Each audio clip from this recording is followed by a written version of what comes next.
ส่วนว่ากันในตัวงาก็ตัวเอาความกันนาลียาตัวเอาความมากันนาลอยยาลอย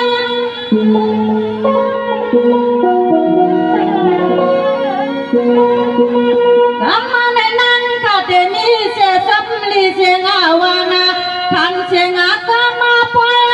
ตัวเอาความกันลอยลอยนะพี่น้องข้าปอยกระดังเสียงจุงยา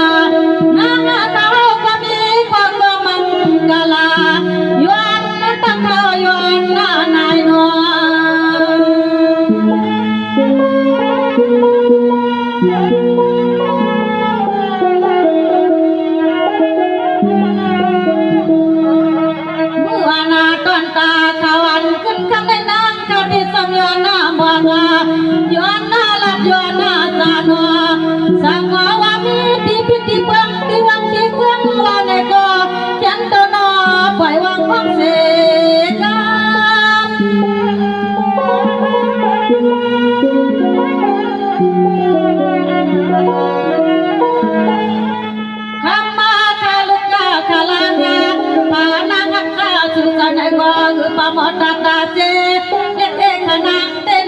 ปามกุลังกุไล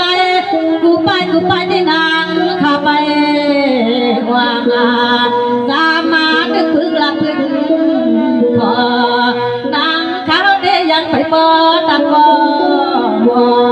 วขนาหนอ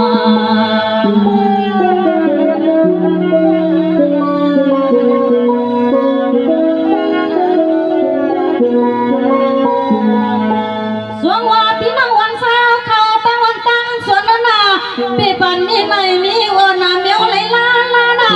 ปีไหนวันนางงาก็นั่งตาสุดดังใจกว่ามังกลาสิ่งก็สุขหัวกูวันในป่าไหลเสียสาสุดตัวสุดปานน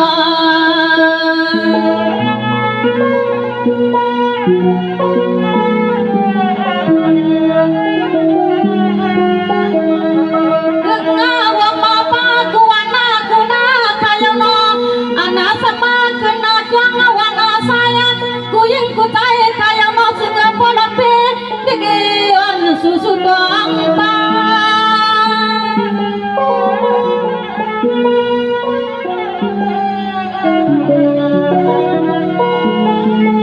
คึกงาวป่าทวานาเท่านากูก็นาให้ป้ามุนนากูยับนานังเขาก็ดีก็ความพางานางนาเขาก็ยวนนาหวังความมาความลึก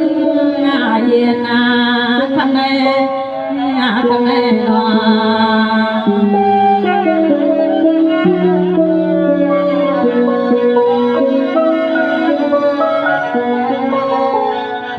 สว่ากันในนางก็ดีสุปันลาย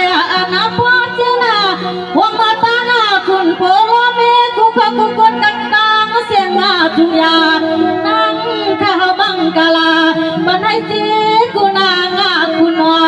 โอ้ยเจ้านี่กะมเจ้ามีบุญน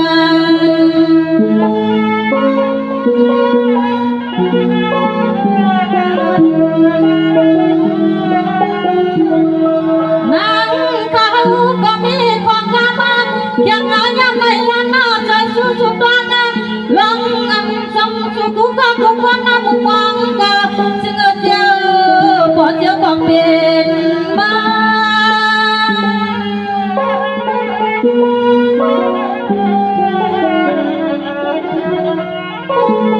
กึ่งนาวงมาป่าพี่น้องวันกุมามวงงอกูนากูเย่กูพวกกูเมฆยังนอนนางเขาก็นอนสุดดวงสะจงตานางเขาวังกำมาจึงพอเจกันนาข้างในนอ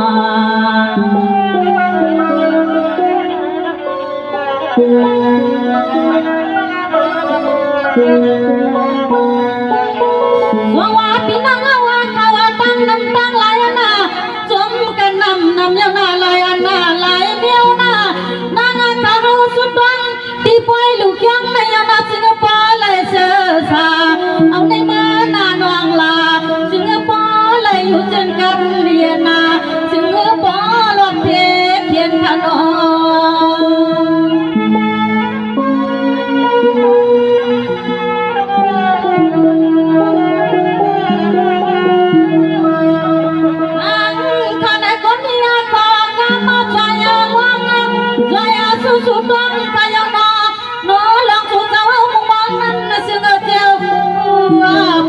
บอกเดนามา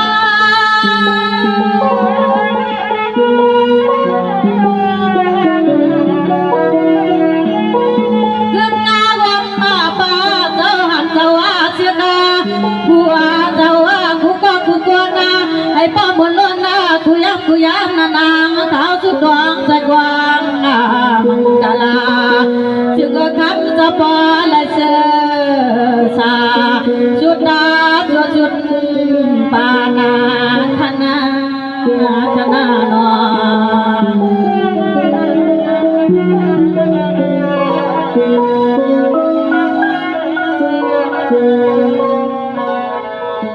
สวาจะลุงมองปานนาตัวเงากามากันนาจีนาเสียงนี้ขนังก็ที่สังเกตสุดดวงใจก็มังกลาอันเจ้าลุงสมาชาสุติมานายานังข้าในก็จวงนำนอนเจ้านอ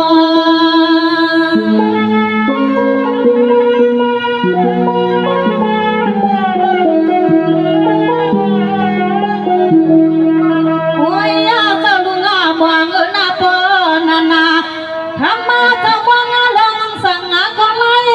กูไปนั่นคำเจ้านาจึงเจียววางงาเพียงต้นใจ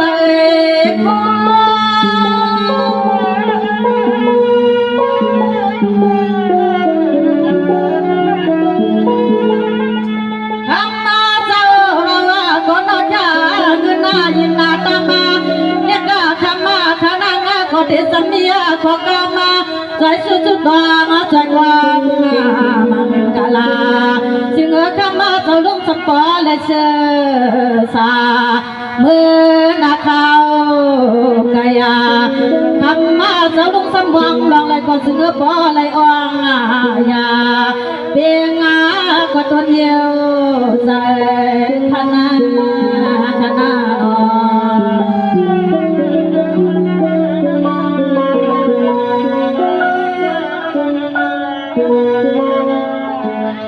สวาเจ้าลุงมองปานันนาเจ้าลุงเนี่ยตาเสกานาสังก็สึงเงินตูปานาเนี่ยตาเสกันจนล้อนาวันไหนก็สิงคโปร์เลยมักวันวงนั่นโนเจ้าโน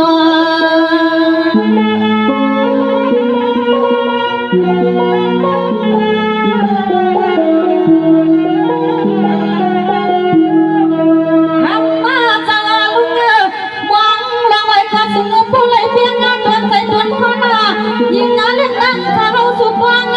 ดังคำสนุกมุงวังวันในก็สงบเดียวพอเจ้าบอกเดินนามา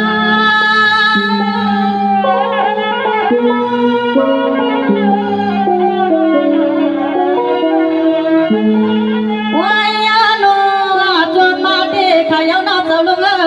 ทำมาเจ้าก็นอนเลยมาจ้าสัวยินนาจุยเอาขึ้นมายินเด็กนางใจสู้ต้องกันวางบังดาลาทำมาเจ้าลุงเสือพอและเสือสาเมื่อนาเขาไกยาอย่าเปสมีลองบางผู้ตังไม่เดียวลายาคณะนอ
ก็คือปนอดยังเลี้ยง เดียพยาเฮเลียงมีแต่จัดเทียงกว่าไปปวงคำจะมองลองเดียวลายอำนั้นก็คำจะมองก็ดำใจข้าหนอ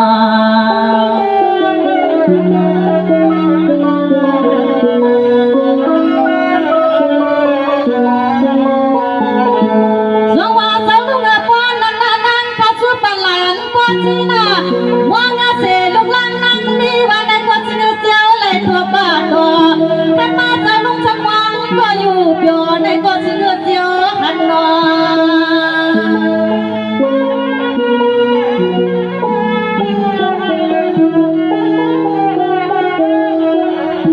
หันหน้าข้าวใจสู้ๆบ้างลองงานมุ่งวังนั้นคำจะเกินนาจึงเอาพลัยเพียงตัวใจตัวคนนางข้าสู้ปากปันคือเขา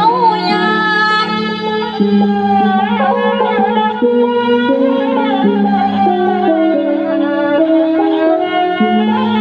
วยนอธรรมะเจ้านาเพราะว่าธรรมะเจ้าก็ปามีนางนานาเยธรรมะเจ้าบังลูกนี้วันไหนก็เสือเจียวเลยก็ปวดมาต่อคำจะบังก็เสาหัวเยอในก็เสือเจียวก็ปวดหานาจึงบ่มันกันเขาสุดวังปันนาในนาดอ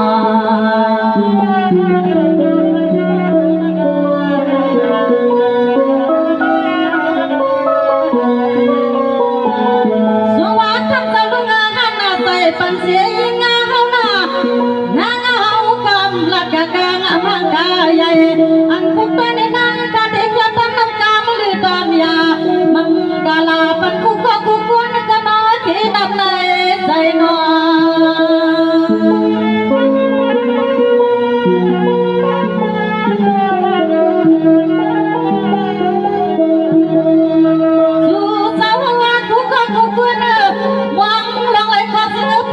เพียงตัวใจจนคนนางเขาก็นอสุดวัง